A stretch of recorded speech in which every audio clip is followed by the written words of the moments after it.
Hello, hello, madam. Welcome to the online conference 2016, Thank you so May. much.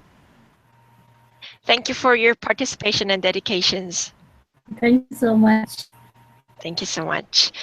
Today, we will talk about pros and cons of education programs by running government or NGO or government NGO together, and better suggestion for making up for the cons. So could you tell us about, are there any education programs or vocational training centers that women with disabilities can apply in your country? At the beginning, please introduce yourself, your name and nationality and job in career, please. Namaste, I'm Amanda Kal from National Association of the Physical Disabled Network, and I'm the program coordinator in this organization.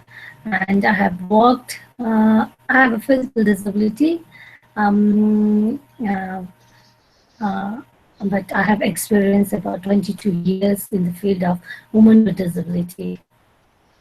Wow.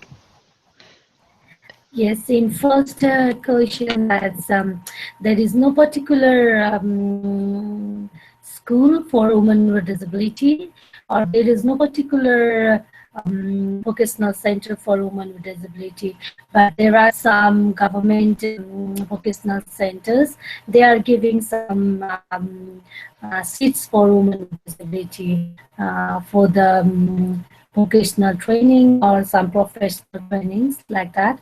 But in case of sewing the clothes and knitting and then making the dolls, and in that special vocational cases, the government announces that especially for women with disability sometimes. And if we have like 20 or 30 women with disability, they will give the special training to women with disability. They will give the emphasis to the women with disability. But till date, there is no special vocational training for women with disability.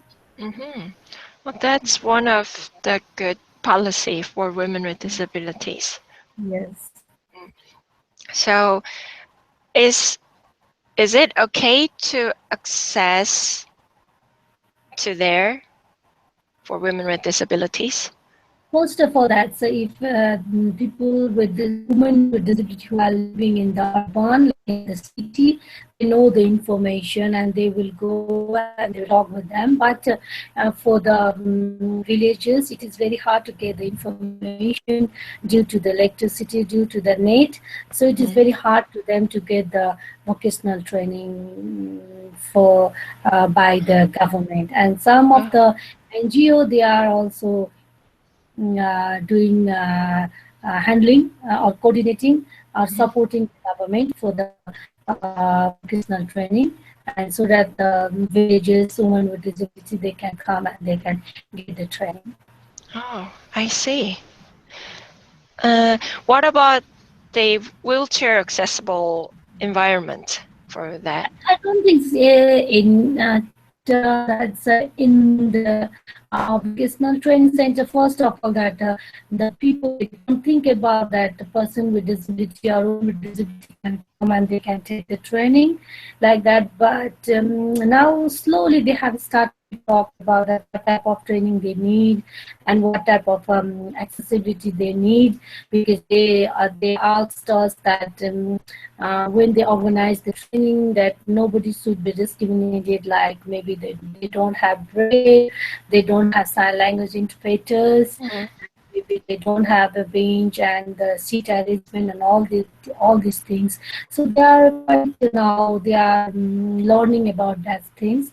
But in case of old that center, they don't have the accessibility for a woman with disability. You mentioned about the vocational training center of government. Is that Yes. allowed for attending there a man? No, it is open for all type of disability and for all type of disability, for all type of like there is not like there is not a provision for women with disability only. Like Yes. if a person with disability also want to take the training, it's okay. And if female also want to take the training, it's okay, no problem. So everyone can Yep, attend everyone there. again. Uh-huh. Yes. And if you or any organization, or if there is a training center for women with disabilities, which is the ideal way for running them? Who or which would run that is the ideal? You mean like government alone, or Yes, with government or alone, or NGO alone, or they can work together. uh, sometimes it's like it is very good that if we do the collaboration with the government, because that's if NGO do alone, then it will be very hard that the government will get the government maybe not sensitized with the disability issues. So what type of training they need and all these things. So I think that's the in collaboration with NGO and government is very good that they can understand. Some government people also can join the training, and we also have the role to lead the that type of training. So it will be joint program is very good for us. Okay, thank you. And what kind of training would be, what kind of training is good for women with disabilities, except knitting, or except Yes. sewing, except making clothes? Uh, it is very hard to tell. Like it's showing is very good for them because that's maybe that difficult for the deaf girl. It is very good that they can learn easily and they can sew it and all. And for the physical also bad. Maybe that's for the if they can walk with the hand, the sewing is very good. But also there's some like they women with disability that work in the restaurant, you know. Oh, It's restaurant? really, yes, it's really good for them that things. And then also there are some are very good for the like the if they have little booth, that, and they will keep the cafe and there's some snacks, Mm-hmm. small shop. And this type of thing is also very good. And then also making doll so that they don't have to go outside, so they can sit in the room and they can make the doll and they can sell it. But that also very hard because of the marketing. Oh, yeah. Yes, indeed. Okay. And let us go to the next question. Yes. We talked about the international trading. Mm-mm. Um, so for suggesting the free tax and reducing tax and the other privileges for women with disabilities, Mm. uh, what we can do for suggesting to the government? Yes, it's very good idea, but that's our government, Nepal government, and they have we have provision in law that if DPOs, disabled people organization, they are working in giving the providing the services, and in case of that, if they can bring the cross assistive devices like cross sticks, white can, wheelchair, it is tax free. But Oh, that but the there's like smartphone and then laptop. This is not a tax free because yes. this type of goods is all they can use all the things the other people also can use. So they can't give the taxes free or or that thing. So it is very hard to get that thing. But for the there's and also our organization is non-profitable organization. Uh-huh. So that's why when we registered the organization, we already written there in our constitution it is non-profitable organization.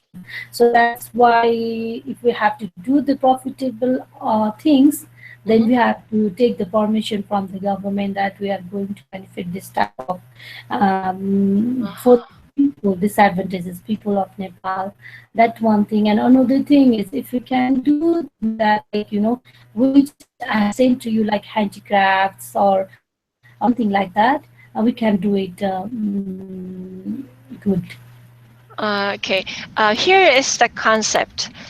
Not all the products like secondhand phones or Yes. secondhand laptops, but Okay. only for a few amounts of it Yes. for funding Yes. for training center for women with disabilities.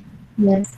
So, Uh, for example, one um, 1 million cell phone free tax, it could make a fund for women with disabilities. Yes, yes, because that's we are also thinking about, like, because in our organization there is one committee which is handled by women with disability only, and if we do that thing for women with disability in the benefits of women with disability, we are thinking about we maybe we have a little shop where we can put all these things and we can sell it, and that money will goes to the education support, which I have Mm. already mentioned with you. So that things, if we can do that, one is very very good. But that's making the tax free is very very hard for us. Okay. Or do you think you can get any other privileges instead of tax-free or reducing tax from the government? Like, Um, well, we should figure it out more. Yes. Okay. I know well the status of the Nepal right now. Okay. it's really hard because that's because of the earthquake, because of the blockade, and Mhm. all these things. It's really really very hard. But if we want to do that, like, if like if I come to Korea and if I pick up two or three cell phone and I come back and if I say is no benefit, that's only Mhm. to the cell phone is not a big deal, but for the big amount, it's really very hard. Okay. So, we okay, maybe we can talk about it later. Maybe I can email you about the details. Yes, I want Okay. to talk with you, Uh-huh. not in this All right. conversation. All Okay. right. All right. Okay. For the last, can you tell us your recent activities and newses from Yes, Nepal? now, yes, we are going to make a small group, Mhm. 5-person group in different districts, and we are going to give the orientation, and we are going to make a business plan for women with disability, and then we are going to give some seed money to them so that they can do something for their community. Wow. That's what we are doing. So We are that now would. much focused on the livelihood program because that's there's every time training and just doing advocacy lobby. Sometimes it's good, but again we have to think about the independent, and so that's why we are very much focusing on how to be their livelihood program and all these things we are thinking about. So it would be the nationwide work. Yes, yes, it will Yeah. be. Yeah, that's really good to hear. Yes. Yes. Thank you for today. Yes, thank you so much. Thank you so much. I'm so glad I can hear you better than the last month. Yes, last month it was not so good. Yeah. Okay. Thank you for dedication So and can we talk? participation. Yes, So, we can talk non-recorded. sorry, can you say that again? No, can we talk non-recorded? Oh, hold on, hold on. So let's say goodbye first. Right. Thank you so Goodbye. much. Thank you so Goodbye. much.